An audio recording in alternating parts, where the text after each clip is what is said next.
Mavericks. Welcome to the trading room for February 21st through the 24th, 2023. This is Darren Fisher, and I'm joined by Joe Jensen here. So let's get started. Let's get into last week's news.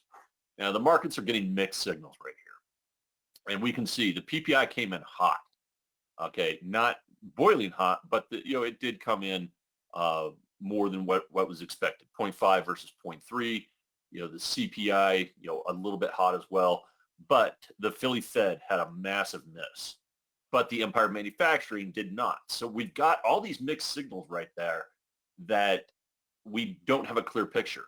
Okay, some people might think they have a clear picture, then they're gonna see something else that's going to have to change their mind. We're going to see this in the market action as well. I'd say the technicals are less bullish. Now, Monday, Tuesday, Wednesday, we had some nice green candles there, and then Thursday was looking pretty strong as well. The last hour of the day, if you take a look at a 15-minute chart on Thursday, it is nothing but down, and it gave us that shooting star right there.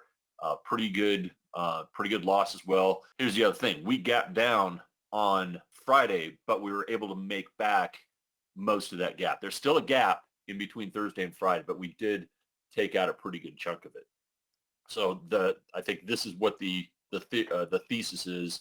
We're getting mixed messages, and which way is the Fed gonna go on this one? Let's take a look at the markets.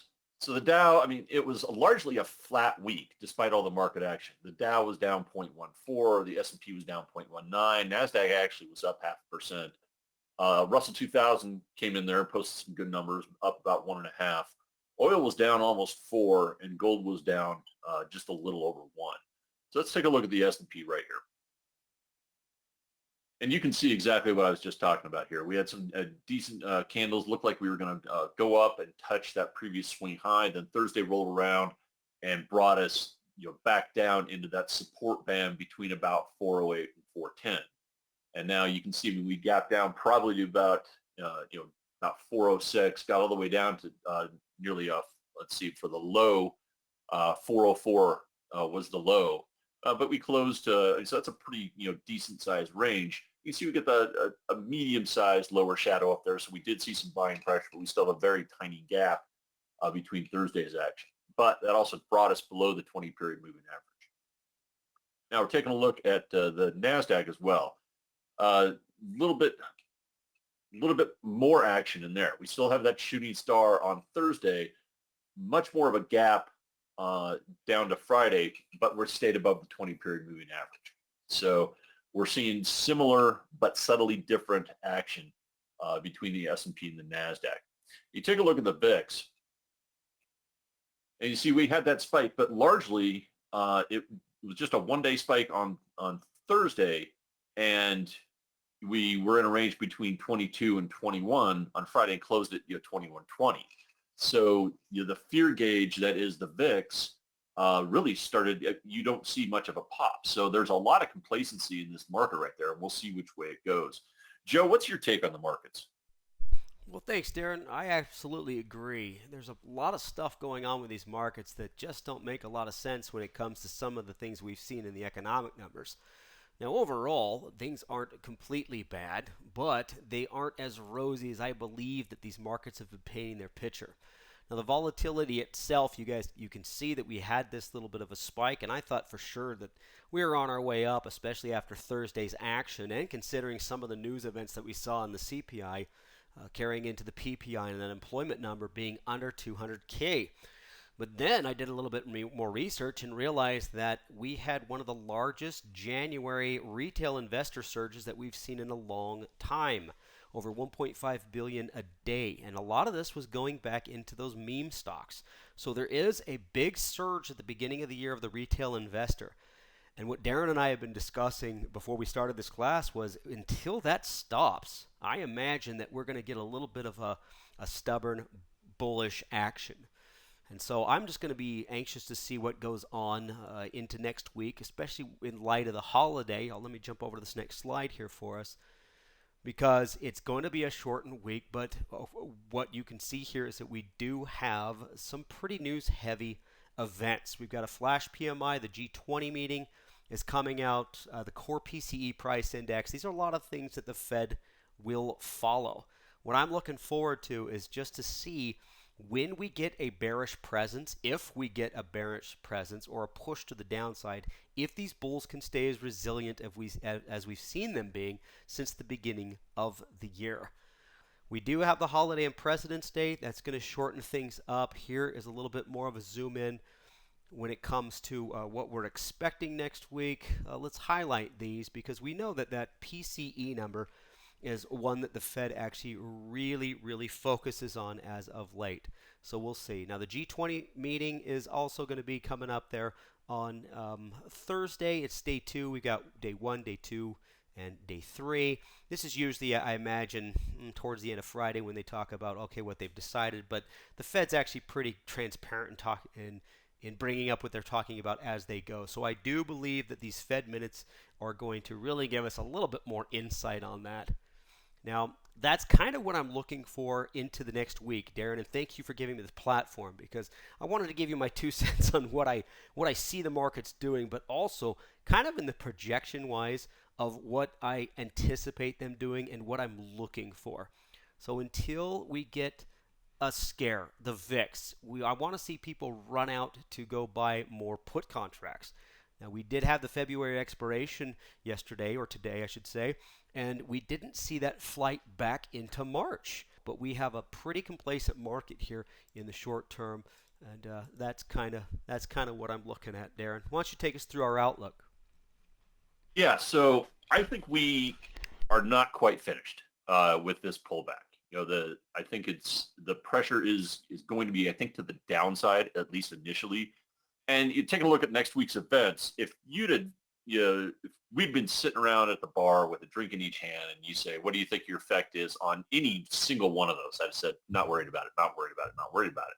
But I think it's the totality of the news and what is going to come, how the market thinks the Fed is going to react to each individual bit. I think we're going to get some choppy action Tuesday, Wednesday, Thursday. I think when that PCE number comes out, that's when the market is going to say, okay, we're going to go this way. So I think we're pretty choppy. So I think next week is going to be a -1 overall. Our monthly outlook, you could make me the case to be a +2, but until this pullback, and there's nothing that says this is anything but an orderly pullback at this point. Until that pullback is finished, we get a couple of confirmation candles.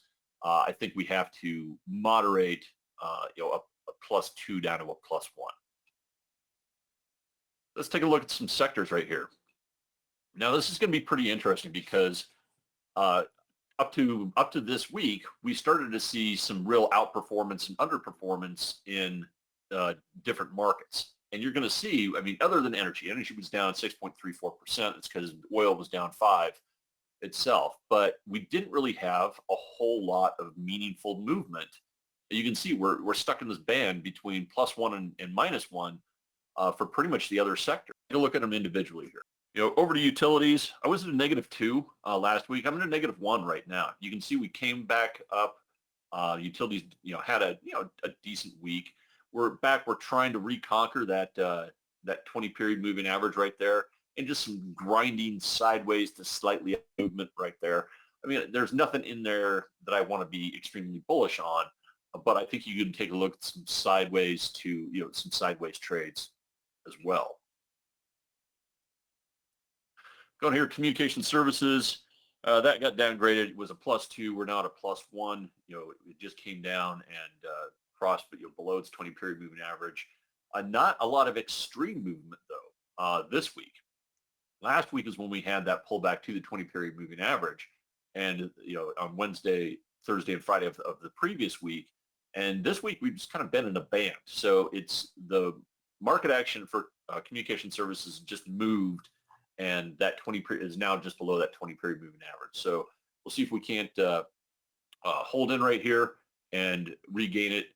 There's still a lot of good stuff in communication services that I'm looking at. It's just we're not looking at any type of extreme, velocity type movements with velocity that you're looking for. Going over here to real estate, I'm at a 0 in real estate. This is one that came down. It's stuck between the 20 and the 50. let's wait to see which way this one goes. A lot of stuff in the real estate is looking good for some theta plays, going sideways plays, and we're going to cover that in some of the stuff that we're going to look at. But yeah, real estate just right now is zero. Industrials were a +1. They remain a +1. I mean, this has just been in a high base for 2.5 months, really, since the beginning of December. And you would think about this: once this high base ends, once we get a solid break to the upside, you can generally count a decent rule of thumb. If you've got a high base for 2.5 months, your next up leg could very well be 2.5 months as well. So we're definitely keeping an eye on industrials. Stay at a +1 until we get that nice breakout in the entire sector. Healthcare was a -1 last week. It's in a -1 this week as well. Just this slow grind to the downside right there. There's no major movement. I mean, we did a gap down on Friday, but we regained everything. We're actually above the high for Thursday, just barely, but we're healthcare is above the high for Thursday. But you can see the trend is clearly down, but it's just very discreet. There's no fire sales going on here. I think people are just looking for other places other than healthcare where they can be bullish and put some money to work on the long side. Financials, got to a zero right here. I mean, this has been basing. You've got a little bit of downward movement right there, but I'd say just zero. It's going to continue to base. We're +1 last week, but let it base for a little bit and see if it's going to make the breakout. We're sitting right at support at that 36 level right now. So I wouldn't be bearish, but I was not going to be too bullish on financials as well. Consumer, they were at a +1 last week. They're at a +1 this week. Just basing right there, the 20-period moving average caught up to the market action. Really no movement between the close on Thursday and the close on Friday. So this is one, you can be mildly bullish on a lot of consumer stuff, but there's nothing out there that I would want to say would be +2, +3. I'm going to be sticking to +1 trades. Over here in tech, tech was a +2 last week. We're at a +1 this week. We gapped down. We did pierce that 20-period moving average briefly. We're still technically in about a 3-week high base right here. So we're going to wait and see which way it goes. I mean, this could easily take off. Pressure from that 20-period moving average could push everything up. We might have to wait till the 50 gets up there a little bit closer. But again, mildly bullish on tech. Materials were 0 last week. They're 0 this week. We're just taking a look at the market action. If we confirm to the downside below that 50-period moving average, I could definitely get short-term bearish on materials, but we're sitting right at it right now. Looks like we want to bounce off of it. And you can see we're pretty flat. Both the 20 and the 50-period moving averages are just overlaid on top of each other. It is classic. Just play it for theta. If it's going to stagnate on you, I mean, that's the great thing about being options traders. If you get into a stagnant stock with cash, that's what's called dead money. But if you're trading options, then you've got other things where you can make money on dead money, if that makes sense. For the energy, it was a 0 last week. We're at a -1 right there. I think we're decisively below that 50-period moving average. And I mean, we're at support though. This could bounce, but I think if the sector breaks below that 84 level, you're going to see a lot more selling. So you can see what I was talking about. There's nothing out there that's anything more or less than a +1 to a -1. We had some stuff just a couple of weeks ago, some stuff at -2. We had communication services at +3, but everything is just reverting to the mean of 0. The weakest, energy, utilities, and healthcare all at -1s.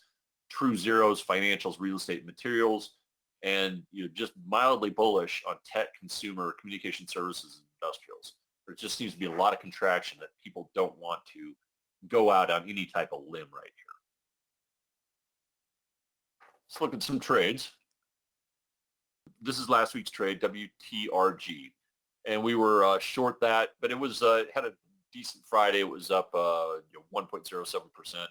Depending on how you played it, if you played this, some type of spread that with the short side expiring on Friday, you're probably looking pretty good right now. especially if you're going to go to the short side. And you're going to see a lot of these trades that we did last week. Not to break our arms patting ourselves on the back, but we did a really good job of the short strikes for a 1 week expiration. There's a lot of stuff that really came close to expiring at the money. I know some people that last hour of trading, they're looking and trying to avoid the pin risk of being short the option. Do I buy back the option or do I just let it expire? So there's a lot of that going on. It's a great way to make money, but you do have to manage those positions as well. So this week in real estate, we're looking at Sabra Healthcare. This is a REIT that is obviously in healthcare. And you see we've just kind of been basic. So what I would say, just where the chart is, I think the March 3rd, so that's 2 weeks, 12, 13, 14 call butterfly is the way to play this. And you're going to see a lot of this with our trades. We're playing for theta. We're playing stagnation. We're playing sideways to slightly one direction or the other. We had to pull out the bull put spread a couple of times and dust that off. We haven't used that in a while. But that's the things that you're going to be looking at. You're just slightly up or slightly down or going sideways. You want something that's going to be theta positive, so you're just paid to wait. And it just has to either keep going where it is or just go slightly in direction. You're doing pretty good. There's not a lot of stuff. I mean, if you've got dollar strikes, then I think you need to be taking a look at some of those dollar strikes. I wouldn't be going out necessarily, $5 and $10. It's just not the market conditions for it. So communication services. Last week we had Spotify, and that I know we played that one as a spread as well. I think it was one. The short strike was 125, so we nailed that pretty good. It was up just a little bit, but there was a lot of people. I think it was long the March 120s, short the February 125. So if you got into that trade, I'm sure you're pretty happy come Friday to know that those 125s expired, and you're still long the March 120. So this still looks like a pretty good trade, largely unaffected by the market action. You can see, I think this one wants to keep going up. This week we're looking at Warner Brothers Discovery, and this is in a bull pullback. It confirmed last week, but it's still looking pretty good. What I would do, I'd go out to March, go long those 14 strikes for the monthly expiration. Then February 24th, that's next Friday, go short the 16s, make it into a diagonal call. I think that's the best way to play one of these. You can see we're only asking it to move about 57 cents in the next 5 days. If we can get up to 16, that we'll be happy. We'll have some delta exposure on those long marches, and those short 16s are going to bring in some nice premium for us. In healthcare, last week we were short Amgen, and that was looking really good. There's another one that I think our short strike was 240, so that one turned out to be pretty well. It was down 0.81%, looking pretty good. We're really happy with the way that trade. Sometimes, like I said, this is just the season for singles, and singles, maybe the occasional double. There shouldn't be anyone swinging for the fences right now. So just take those very discrete trades, and that should be the bulk of your portfolio. This week we're looking at Intuitive Surgical. Nice descending triangle. It broke down, confirmed on Friday. So what I'd do right there, take a look at that 235, 240 bear call spread. We're not expecting a whole lot. I mean, it's sitting right there at 238.91. So you still got some theta in the trade. It's not totally delta dependent on that type of a bear call. So the only thing we want to do is just hang out here or slightly bleed to the downside. And if it closes below 235 in a couple of weeks, we're going to be completely happy with that. In industrials, last week we were long, sideways to long on AQUA, AQUA, and that did pretty well for us. I think the short strike for that one was 50, closed at 50.56. So again, that one looked pretty good. If you've still got the long calls, reevaluate on Monday and decide if you want to keep them or you want to turn it into another type of spread. That's what I would do. So that's, I think, the options. If you've got these leftover diagonals, you have to turn them into a spread, or you just have to get rid of the long call. The market conditions are just not there for unhedged long calls. And if you're sitting at the money, that that theta exposure can eat through the value very, very quickly. So take a look at turning them into some sort of spread or just liquidating them for the gain. This week, we're looking at paychecks sideways, and we zoom into the chart right there. Sitting just, 114.75 is where it closed today. So 115 looks to be a pretty good center point. Okay, for a $100 stock, this really hasn't moved very much. So we take a look at the 110, 115, 120 call butterfly, and again, make it a 2-week trade. It just has to stay in this band. Your band's probably going to go up to between 112 and 116. If it stays in that band, that's going to be profitable. Joe, why don't you take us through the rest? For sure, Darren. And just to add to your point, it's been really cool to just be working with some of our traders over the last few weeks. And this sideways to up, sideways to down stuff has been working across the board. And even though the majority of some of these trades that looked really good kind of revised back to the mean, it just echoes exactly what we're talking about. This revision stuff it's happening, and it happens to certain levels. So I love the shorter term. I love the chicken bull, chicken bear, which Darren will take us out with. It's just the best way to approach these markets because you've got a market that's stubbornly bullish when it's got all the reasons to be bearish, right? At least that's how I feel, but we can't trade it. So I just wanted to echo that because these trades are coming in really, really nice. And but not all the time, right? So anyway, so this gets to the financial. This is OMF last. This was a diagonal kind of a sideways trade. And you can see even though with the pretty good correction it had over the last few days, it still is trying to find that support at the 20-day moving average.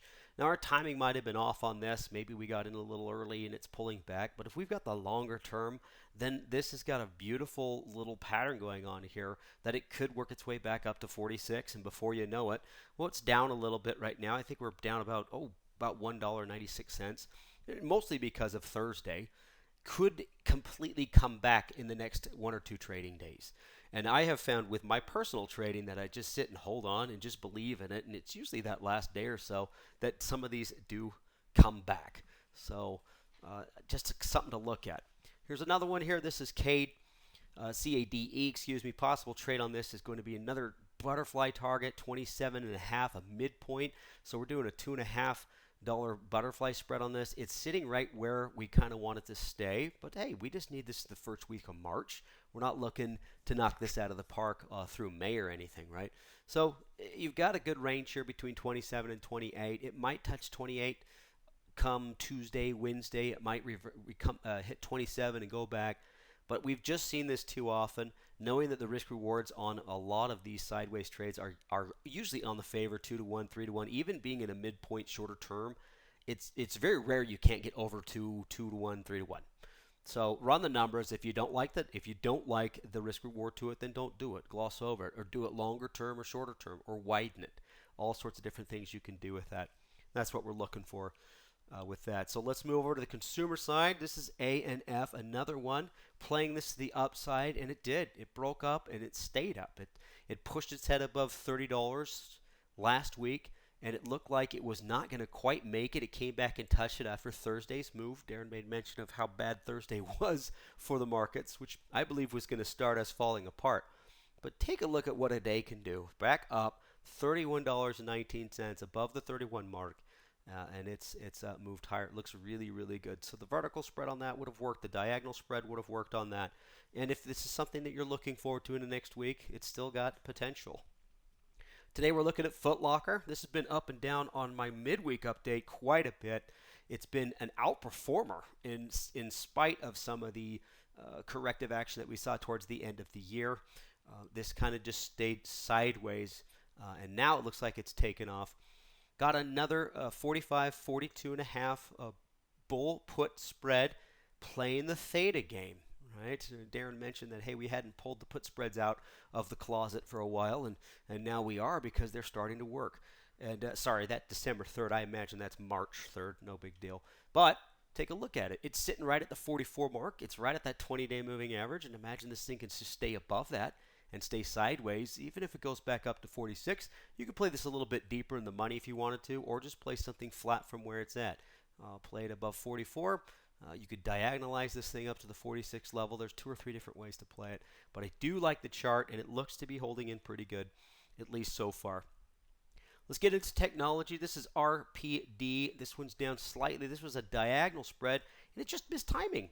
A big breakout the beginning of February here, and then it's just been slowly tapering off. Our expectations were this to kind of chomp around between 50 and maybe work its way up to 55, and it hasn't done it yet. It hasn't really fallen apart either. If you take a look at the last 4 days, they're all green candles, which shows me that it closed below where it opened. Sure, the tailings are a little lower on some spots, especially Friday, but it did exceed its opening price and close higher. There is still buying I should say, I forget the word for it, but anyways, there are still buyers willing to buy it. So they are into this. How far it goes just depends on where you want to carry it. If you wanted to hold off on this for a little bit, or if you wanted to continue this trade, just wait. If it gets back above 50, we're back in the ballpark. Moving forward, folks, let's get into SPLK. This one, it seems to be consolidating at a high base. This is a hammer candle. I like this pattern. I'd like to see this hammer green. That's right, folks.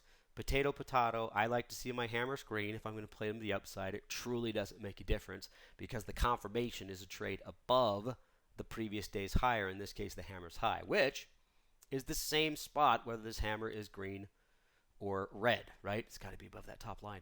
So it hasn't triggered yet, but it's something that could, a little short shot up to 110. We do have the weekend, an extended weekend, but maybe Tuesday into Wednesday, something diagonal might be something to look at. It's pretty cool. Let's get into materials here. STLD, this is up, and it's a nice one, a beautiful diagonal spread. Look at this thing push up above the 120 level, breaks out 3 days after that above that, touches the 130 with this nice little shadow here at the beginning of February, pulls back, and guess what it hits? Yeah, that's right, folks, the 120 level. I love it when they do this, and a lot of traders have been catching these as of late. You just have to have the gumption to sit through a correction with a diagonal or vertical spread. That's what you're in it for. So the expiration cycle was today, and it's below the 125 mark. So you guys who did the 120, 125, nailed it. There's no better way to actually end that. Take the whole thing off, fine. If not, if you got enough time in the back end with the 120, you could actually extend this up to the 130, but it still looks like a pretty feasible trade considering. Mosaic's the one we're looking at here. This is going to be sideways. Let's go another week. We're just going to go the February 25th, 50.49 bull put spread. There it is again, Darren, right? The bull put spread. So we just want to keep this thing up. Just let it stagnate around that 50 level. If it moves a little higher, that's great. I mean, it's just kind of gravy. If you guys want to get a little bit more aggressive in direction, you're okay to extend that out to 51, 52. Maybe instead of February 24th, take it into March. That would be fine as well. It just depends on where you're at. But I just think that this thing can hang on at that 20-day moving average, barring any sort of real crazy event that the markets might, unforeseen event, right, in the markets. So energy, folks, let's finish this up here. We got OXY. This was a sideways trade that finally just slipped. No big deal. That's what happens. You could see that we had consolidation right around that 64 mark. We got a crossover at the 20-50-day moving average. Looked like it came up and it was above that 66 level, which I would have wanted it to kind of be complacent and sit at. Then comes Thursday, and then it gapped down the following day, today, Friday, and it's just kind of off its kilter. So it's outside the range, but of the butterfly. But if you take into consideration the support it has at 60, this thing still is in between that 60 and 66 range if you want to go wider with it. This is one that I would probably just set aside because it didn't work it. Now moving forward, taking into consideration weakness, I just love this chart. March, we go into the first week of March, the 25-26 bear call spread, or if you wanted to get a little aggressive in direction, you could. I like the bear call here because of the volatility that it's experiencing right now, so the premiums might be juicy, so selling would make more sense here. Look at that breakdown below 26. Gaps down. This is a Mara Bozu on open for you guys that want to geek up. So this thing opened up on its high and went straight down. Never even thought about turning back. Sure, it closed off of its low, but it is below a good support level there at 26. So maybe take a look at the credit side of that. I think that would be better because the premiums might be a little bit high on the puts if you wanted to buy them. All right, well, there's our trades. Darren, why don't you sum it up for us? Yeah, thanks a lot, Joe. So what we're saying right now is we're sideways to bullish. Okay, it's sideways to slightly bullish. So we're not going to get out over our skis on anything. We're not going to take a look at anything that's really out there. We're looking for theta. We were having those shorter term trades. That theta is going to bleed off really good. We're talking the butterflies. We're talking the bear calls, the bull puts. That's what you want to be taking a look for. And like we were saying before, this is chicken bull, chicken bear season. If it's got dollar strikes, I'd be looking at those dollar strikes. We're not asking it to move a whole lot, but I think this is the type of event where we're just slightly up, sideways, slightly down, very choppy. You need to just take the position that I'm going to be a chicken. I might be to the bullish side, I might be the bearish side, but I'm going to be a chicken about these trades. And again, we did a lot of stuff that was sideways here. Take a look at your portfolio allocation and follow it. Okay, so if you say my outlook on the market is X, and then I'm supposed to have Y number of bullish trades, Z number of bearish trades, and some number of sideways trades, you did that with a clear head when you first started. That's what you want to be taking a look at right there. So for next week, on Thursday, we've got how to place conditional orders on Trader Workstation. That's going to be recording. Looking forward to that one. Otherwise, thank you for your time, everybody. Joe, appreciate you being here, and good trading, everyone. Have a good one, folks.